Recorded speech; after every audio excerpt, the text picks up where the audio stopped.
예, 오피스텔 관련돼서 분양권이 2개 보유 중인데 빨리 탈출하는 방법, 또 오피스텔 시장 전망에 대해서 김대중 교수님께서 오피스텔 전망 말씀 좀 주시겠습니다.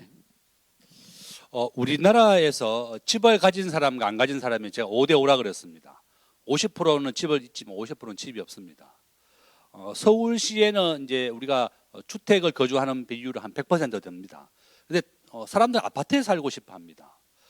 우리 국민들이 거주하는 60%는 아파트에 거주하고 있고요. 30%는 빌라, 단독주택에 거주하고 있습니다. 나머지 한 10%, 20%가 오피스텔, 상가주택에 살고 계시는 겁니다. 그래서 전부 다 모든 사람들이 돈만 된다 그러면 안전하고 좋은 환경인 아파트로 이주하고 싶어 하는 겁니다. 근데 이제 오피스텔이라고 하는 것은 지역마다 가격 따라 위치마다 다 다를 것이다. 최근에 이제 그 강남역 바로 옆에 오피스텔 한번 가봤더니 한 10평 정도 되는데 땅 지분이 1평도 안 된다는 겁니다. 0.8평 이렇게밖에 안 된다는 거예요. 그래서 야, 오피스텔이라고 하는 것은 모든 것이 아파트에 그렇습니다. 둔촌 주공 아파트가 13억에 분양했는데 33평이 땅 가격이 거기서 한 8억 정도 되고 건물 가격이 한 6억 이렇게 되는 겁니다. 땅값이 더 비싸다. 우리나라 분양가 상한제는 건축비가 표준 건축비가 한 500만 원 정도 안팎이거든요. 그러면 강남에 있는 지역은 땅값이 올라서 이렇게 분양가가 비싼 거고 지방에 있는 것은 표준 건축비는 똑같은데 땅값이 낮아서 이렇게 싼 겁니다. 그래서 요점은 오피스텔은 지분 가치가 없다. 땅의 가치가 없기 때문에 상승을 못하는 거고, 두 번째는 면적이 전부 다 베란다가 포함되어 있습니다.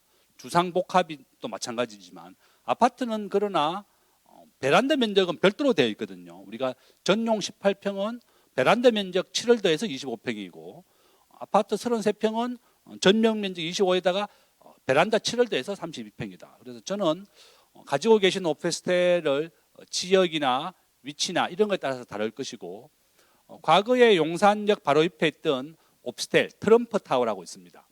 트럼프의 이름을 빌려서 대우가 분양했는데 그 분양가보다 지금 현재 시세는 한 2배, 3배 이상 더 높았습니다. 요점은 본인이 가지고 있는 오피스텔이 강남인지 용산인지 서촌인지 상승할 수 있는 지역에서는 젊은 직장인들이 매수를 하기 때문에 가격이 상승하겠지만 또 그 위치에 따라서 아주 많이 다르다. 또 이렇게까지 말씀드리겠습니다. 제가 보충 설명을 하나 좀 드리고 싶은 게요. 지금 우리나라의 그 오피스텔이라는 게 참 묘한 이름이죠. 그래서 지금 건축법에도 여러 가지 둘 데가 없다 보니까 법제도 막 왔다 갔다 하다가 지금 이제 건축법하고 또 주택법인가요? 그게 뭐 조금 자리 잡고 있는 상황들인데, 건축물 분양에 관한 법률에 이런 데 좀 자리 잡고 있는 상황인데요.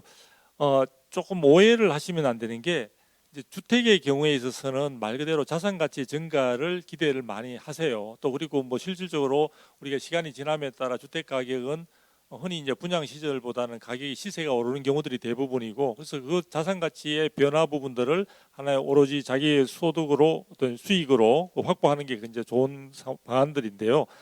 이 오피스텔은 기본적으로 사실은 뭐 주택과 거의 다름없는 식으로 만들어졌다고 하긴 하지만 기본적으로는 임대료 수익을 그 목적으로 하는 하나의 주거 형태라고 볼 수가 있습니다. 그런데 그 부분을 혼동을 많이 하시고요. 그러다 보니까 오피스텔이나 뭐 예를 들어 지금 아파트 같은 경우에 유사하다고 하지만 전용률에 있어서도 현격한 차이가 많이 납니다. 그래서 보통 우리가 아파트 같은 경우에 있어서는 주상복합의 경우에도 한 요즘 뭐 75% 이상의 전용률이 나오고 있고요. 아파트 같은 경우는 80% 이상의 전용률이 나오는데, 오피스텔 같은 경우에는 50% 이하로 되는 경우도 많을 뿐만 아니라 심지어는 뭐 35%까지 내려가는 경우도 있거든요. 그래서 20평 오피스텔이라고 했는데 가보면은 정말 협소해서 이용할 공간이 거의 없는 경우들도 있다. 그래서 그것은 단순히 임대를 통해서 임대 수익을 위한 하나의 주거 형태이기 때문에 이것을 자꾸 아파트와 비교해서 아파트에 단순히 내가 이게는 하급제고 저는 아파트는 좀 고급 어떤 주거 공간이다